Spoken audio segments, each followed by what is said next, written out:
Bueno, nos vamos a ir a charlar con Pablo Stefanoni, es jefe de redacción de una revista que trata temas de América Latina. Es Pablo Stefanoni. ¿Cómo andas, Pablo? Buen día, buenas tardes, pues está en Francia en este momento. ¿Cómo andas, Pablo? ¿Qué tal, María? ¿Cómo estás? Sí, estoy lejos y con frío. Lejos y con frío. Bueno, hablamos un poquito de lo que pasó en Perú en las últimas horas. Finalmente fue destituido, ¿no? Pedro Castillo, que duró apenas 18 meses en la presidencia del Perú.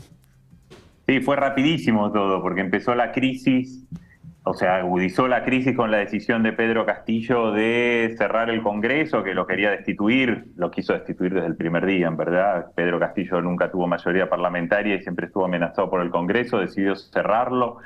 El Congreso se reunió de emergencia, lo destituyó y en 2 horas Pedro Castillo estaba detenido. Entonces fue rapidísimo toda la crisis, alfombra roja, asunción de la vicepresidenta Dina Boluarte, la primera presidenta mujer de Perú, y por ahora una solución muy provisoria porque pocos creen que ella llegue a 2026 con este Congreso, no tiene diputados propios y el 66% de los peruanos en una encuesta reciente preferían la opción que se vayan todos, algo que es muy comprensible, que entendemos bien en Argentina.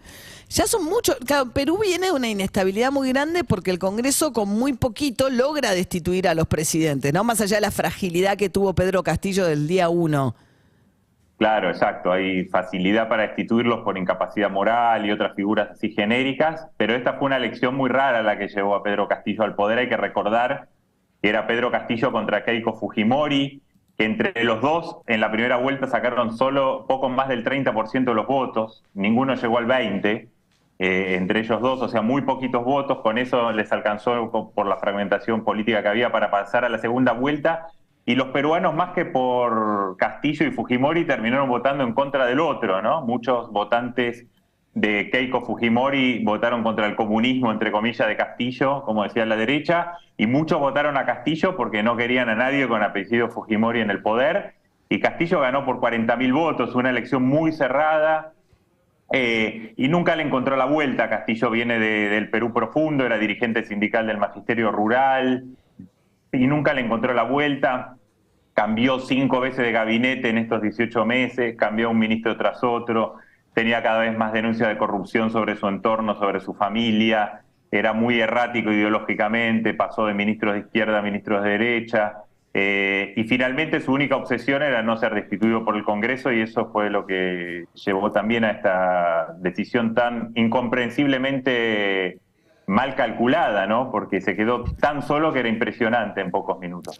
Claro, o sea, más allá que es condenable porque cerraba el Congreso, ¿no? Y era considerado, digamos, una decisión rayana a un golpe de Estado, un autogolpe muy particular, lo hizo con una torpeza increíble.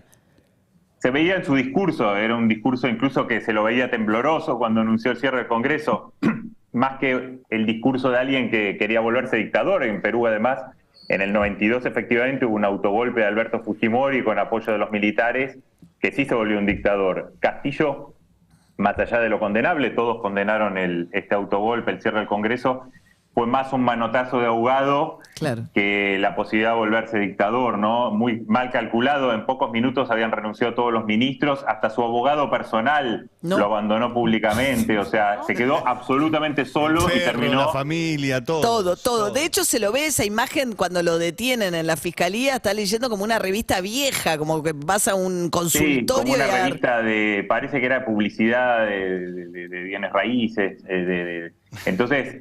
Se lo ve un poco perdido y finalmente fue un presidente que estuvo siempre un poco perdido, nunca le encontró la vuelta. Y hay que hacer la aclaración, a diferencia de Evo Morales, por ejemplo, que llegó al poder también desde el campo, desde la Bolivia profunda, pero Evo Morales cuando llegó a ser presidente había sido durante muchos años diputado, había sido dirigente sindical, invitado a foros internacionales, o sea, y tenía mucha más habilidad política que la demostró después, ¿no? Castillo llegó de la nada a la presidencia y demostró poca olfato político, poca capacidad para armar equipos, para hablar en público. Dio una entrevista en la CNN que fue muy penosa una vez, donde mostró mucho sus límites y también se recostó en unos asesores que terminaron, haciendo también del poder, mirando más el beneficio personal que la posibilidad de un proyecto político. Se presentó por un partido del cual terminó siendo expulsado, que es un partido también un poco extraño que se llama Perú Libre. Entonces, bueno, muestra un poco la descomposición política de Perú, porque Castillo terminó con poca popularidad, pero el Parlamento que lo destituyó tiene menos, Claro. tiene 10% de popularidad el Congreso. Por eso muchos consideran que esto, más que el cierre de una crisis, es la transición hacia otra. Claro, sí, estaba viendo la comparación con Evo Morales en el sentido, y uno pensaría por ahí en Lula, ¿no? Lula, un obrero metalúrgico que no termina sus estudios, pero claro, tanto Evo Morales, que hizo toda la carrera también, ¿no? Como más como dirigente sindical cocalero, en el caso de Castillo venía del gremio docente, también del Perú profundo, pero no mostró ni la experiencia ni tenía, ¿no? El nivel de habilidad política y de sustento que tuvieron Lula cuando llega a la presidencia en Brasil la primera vez, o Evo Morales en Bolivia, ¿no?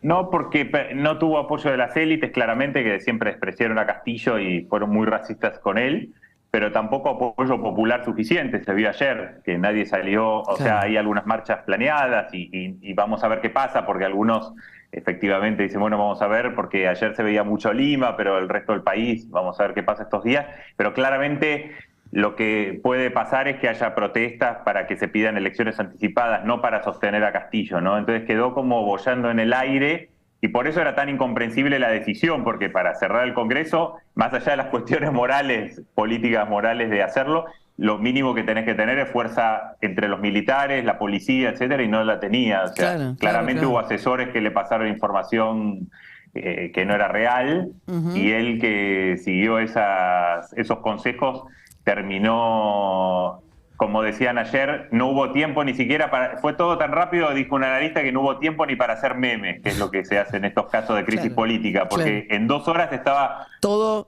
claro. Ya había asumido la nueva presidenta y era todo tan rápido que todo el mundo quedó como un poco pasmado frente a la televisión. Y la vice era la vice de él, o sea, de alguna manera no es que lo traiciona, pero toma su propio camino la vice. Sí, era de él hasta cierto punto, porque él era, en realidad Castillo fue candidato de un partido que se llama Perú Libre porque no tenía partido propio. Él quiso armar un partido de maestros, pero no llegó a tiempo y se presentó por Perú Libre porque su líder Vladimir Cerrón no podía por razones judiciales. Y Boluarte también fue la candidata de Perú Libre, pero en verdad no tenía mucho vínculo con Castillo, ¿no?